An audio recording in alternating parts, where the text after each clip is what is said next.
National achievement सर्वे कक्षा 10वीं विषय गणित टेस्ट पेपर 3, जिसमें आज प्रश्न 36 से आगे के प्रश्नों का हल हम देखेंगे।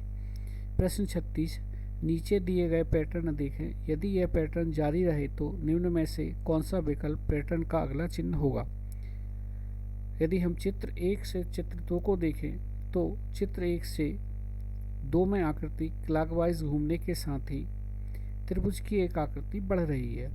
तब आकृति 4 के बाद हम देखते हैं कि क्लॉकवाइज घुमाने के साथ ही एक त्रिभुज की आकृति बढ़ाना है।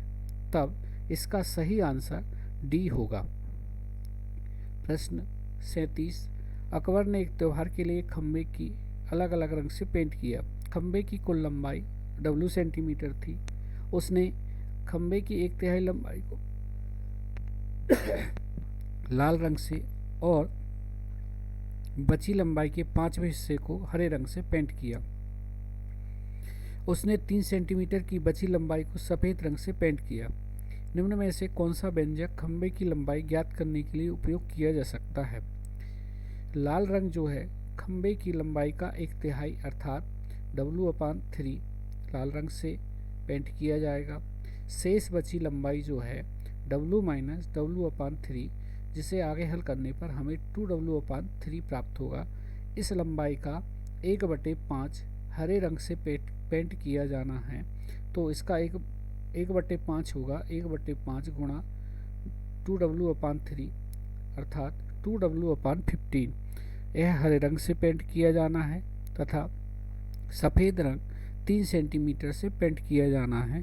इसे यदि हम समीकरण के रूप में लिखें तो हमें प्राप्त होगा W बराबर W/3 प्लस 2W/15 प्लस 3। यदि हम ऑप्शन जो दिए गए हैं उसके अनुसार इस समीकरण को परिवर्तित करें तो हम पाते हैं कि W - W/3 माइनस 2W/15 बराबर 3, जो कि ऑप्शन डी में है। तब इस प्रश्न का सही ऑप्शन डी होगा। प्रश्न 38, एक परिवार में श्रीमती मेहरा से 3 वर्ष बड़ा है। उनका एक पुत्र और एक पुत्री है। पुत्री अपने पिता से 35 वर्ष छोटी है और पुत्र अपनी माता से 25 वर्ष छोटा है। पुत्र की आयु और पुत्री की आयु में कितना अंतर है। दिया है श्रीमती मेहरा से 3 वर्ष बड़े हैं। प्रश्न में पुत्र अपने पिता से 35 वर्ष छोटा है। यदि हम माता से तुलना करें तो पुत्र अपनी माता से 35 ऋण 3 अर्थात 32 वर्ष छोटा होगा। इसी प्रकार पुत्र जो है माता से 25 वर्ष छोटा है। तब हम देखते हैं कि इन दोनों पुत्र और पुत्री की आयु में अंतर जो होगा 32 ऋण 25 अर्थात 7 वर्ष होगा। प्रश्न 39, यदि साइन थीटा बराबर √3/2 हो तो कोसेक स्क्वायर थीटा का मान कितना होगा। हम जानते हैं कि कोसेक थीटा बराबर 1/sin थीटा होता है। यहाँ साइन थीटा की जो वैल्यू है √3/2 है। इस आधार पर कोसेक थीटा की जो वैल्यू होगी 2/√3 होगी, परंतु हमें कोसेक स्क्वायर थीटा का मान निकालना है तो हम 2/√3 का यदि स्क्वायर कर दें तो 2 का स्क्वायर जो होगा 4 और √3 का जो स्क्वायर होगा 3 होगा। तब कोसेक स्क्वायर थीटा का मान 4/3 होगा, जो कि ऑप्शन ए में दिया गया है। प्रश्न 40, किसी समचतुर्भुज के विकर्णों की लंबाई 8 सेंटीमीटर और 6 सेंटीमीटर है। उस चतुर्भुज की भुजा क्या है। हम जानते हैं कि समचतुर्भुज के विकर्ण एक दूसरे को समकोण पर समद्विभाजित करते हैं, अर्थात यदि विकर्ण AC है तो उसका आधा भाग जो होगा 4 सेंटीमीटर। इसी प्रकार विकर्ण BD जो 6 है तो उसका आधा भाग 3 सेंटीमीटर होगा। समकोण पर समद्विभाजित करते हैं इसलिए समकोण त्रिभुज बनेगा। तो समकोण त्रिभुज OCD या AOD या AOB या BOC में पाइथागोरस प्रमेय से कर्ण का वर्ग बराबर लंब का वर्ग धन आधार का वर्ग। यदि हम एक भुजा CD लेते हैं तो लंब जो कि 4 है और आधार 3 है, इन्हें आगे हल करें तो CD का जो मान प्राप्त होगा हमें 5 प्राप्त होगा, अर्थात समत्रिभुज की प्रत्येक भुजा 5 सेंटीमीटर की होगी, जो कि ऑप्शन डी में दिया है। तो इस प्रश्न का सही आंसर ऑप्शन डी होगा। प्रश्न 41, दो पासों की एक अकेली उछाल में दोनों पासों पर प्राप्त संख्या का योग 11 प्राप्त करने की प्रायिकता कितनी है। दो पासे यदि हम यूज़ करते हैं तो अनुकूल कुल परिणाम जो होंगे 6 गुणा 6 बराबर 36 होंगे तथा दोनों पासों पर अंकों का योग 11 प्राप्त करने के लिए दोनों पासों पर या तो 6 5 या 5 6 आएगा, अर्थात हम कहें अनुकूल परिणाम जो होंगे 2 होंगे। तब प्रायिकता का जो सूत्र होता है NE/NS, अर्थात अनुकूल परिणाम बटे कुल परिणाम। इस आधार पर इसकी जो प्रायिकता होगी 2/36 होगी, जिसे हम आगे हल करें तो हमारा जो मान प्राप्त होगा 1/18 प्राप्त होगा, जो कि ऑप्शन ए में दिया है। इसलिए इस प्रश्न 41 का सही आंसर ऑप्शन ए होगा। क्वेश्चन नंबर 42, इसमें लिखा है 10 संख्याओं का माध्य 10 है। यदि दो संख्या 4 और 6 को क्रमशः 6 4 से बदल दिया जाए तो नया माध्य क्या होगा। हम जानते हैं कि माध्य का जो सूत्र होता है प्रेक्षणों का योगफल बटे प्रेक्षणों की संख्या। यदि हम 4 एवं 6 को क्रमशः 6 और 4 से बदल दें तो ना तो योगफल चेंज होगा और ना ही कुल संख्याओं में कोई परिवर्तन होगा। अतः माध्य जो पूर्व का था अर्थात 10 था वही का वही माध्य रहेगा। तब इस प्रश्न का सही आंसर ऑप्शन बी होगा। प्रश्न 43, इसमें लिखा है यदि AP में 6 9 12 और 15 इसका 20वां पद क्या है। हम जानते हैं इस श्रेणी का यदि हम सार्वंतर ज्ञात करें, जिसमें यदि दूसरे पद में से प्रथम पद को घटाएं अर्थात 9 में से 6 को घटाएं तो सार्वंतर हमें 3 प्राप्त होगा और इस श्रेणी का प्रथम पद 6 है और हमें 20वां पद ज्ञात करना है। AP का 20वां पद nवां पद ज्ञात करने का फार्मूला होता है AN बराबर A plus n-1 into D. यहाँ पर A, N और D के यदि हम मान रखें तो हमें प्राप्त होगा 6 धन 20 ऋण 1 गुणा 3, जिसे हम आगे हल करें तो मान हमें 63 प्राप्त होगा। तब इस प्रश्न का सही आंसर जो है ऑप्शन सी होगा। प्रश्न 44, जिसमें लिखा है त्रिभुज ABC और त्रिभुज PQR में कोण AQ के बराबर है और कोण CR के बराबर है, तो इनमें से कौन सा ऑप्शन सही है।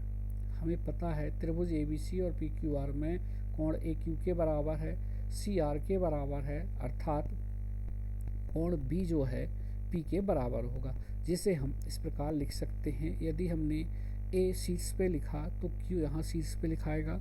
इसी प्रकार यदि C हमने लेफ्ट साइड में लिखा तो यहाँ पर P लेफ्ट साइड में लिखाएगा। शेष बचा ABC में B अक्षर राइट हैंड साइड में, तो यहाँ पर R अक्षर राइट हैंड साइड में लिखाएगा। तब समरूपता के से हम देखें कि त्रिभुज ABC यदि हम पढ़ते हैं तो यह दूसरा त्रिभुज जो होगा QPR के बराबर होगा, अर्थात इस प्रश्न का सही ऑप्शन जो है ऑप्शन बी होगा।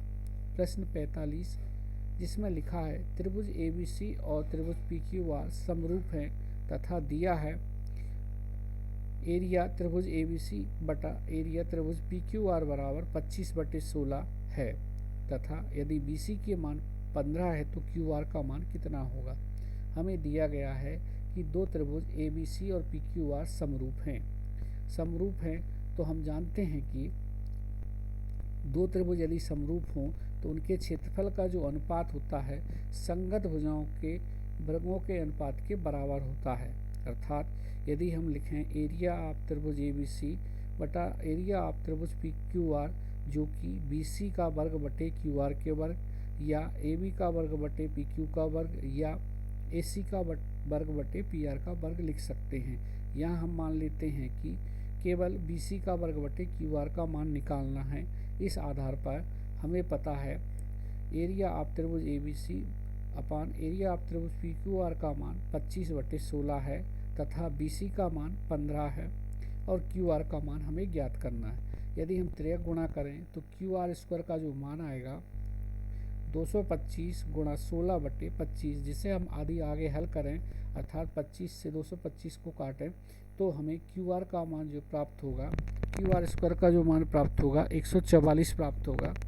144 12 का वर्ग होता है, तब QR का मान 12 प्राप्त होगा, अर्थात 45 का सही आंसर जो होगा वो ऑप्शन सी होगा। प्रश्न 46, बिंदुओं ए जिसके निर्देशांक 6 और 8 और बी जिसके निर्देशांक 4 और 6 इनको मिलाने वाले रेखाखंड का मध्य बिंदु क्या होगा।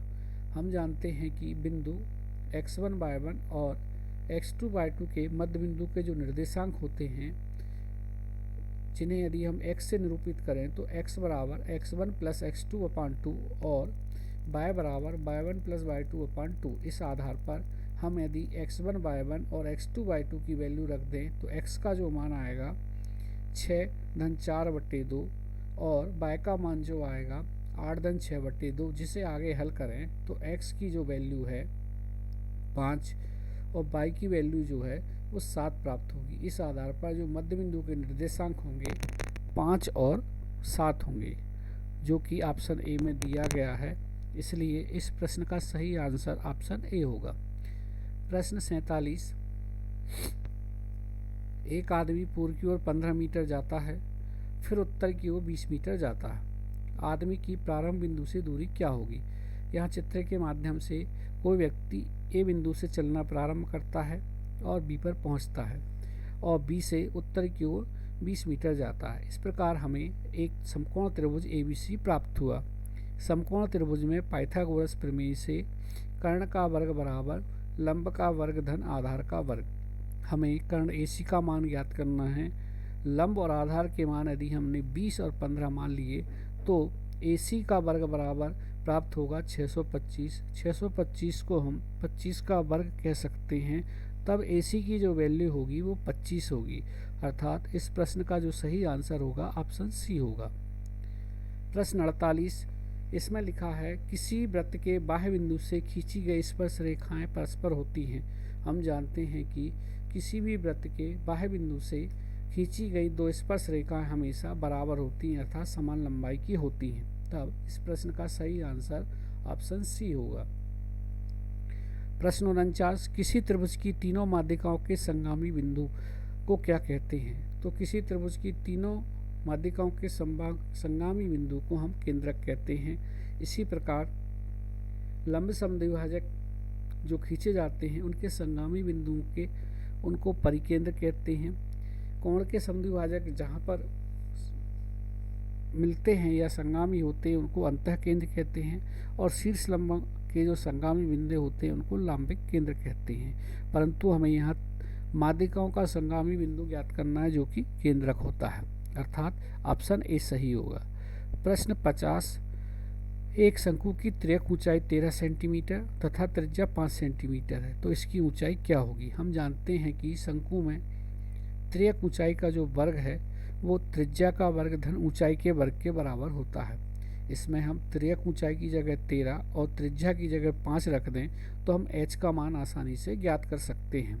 तो यहाँ यदि इसको हल करें तो h का जो मान होगा वो हमें 12 प्राप्त होगा। अर्थात इस प्रश्न का जो सही आंसर है वो ऑप्शन सी होगा। शेष प्रश्नों को अगले भाग में हल करने का प्रयास करेंगे।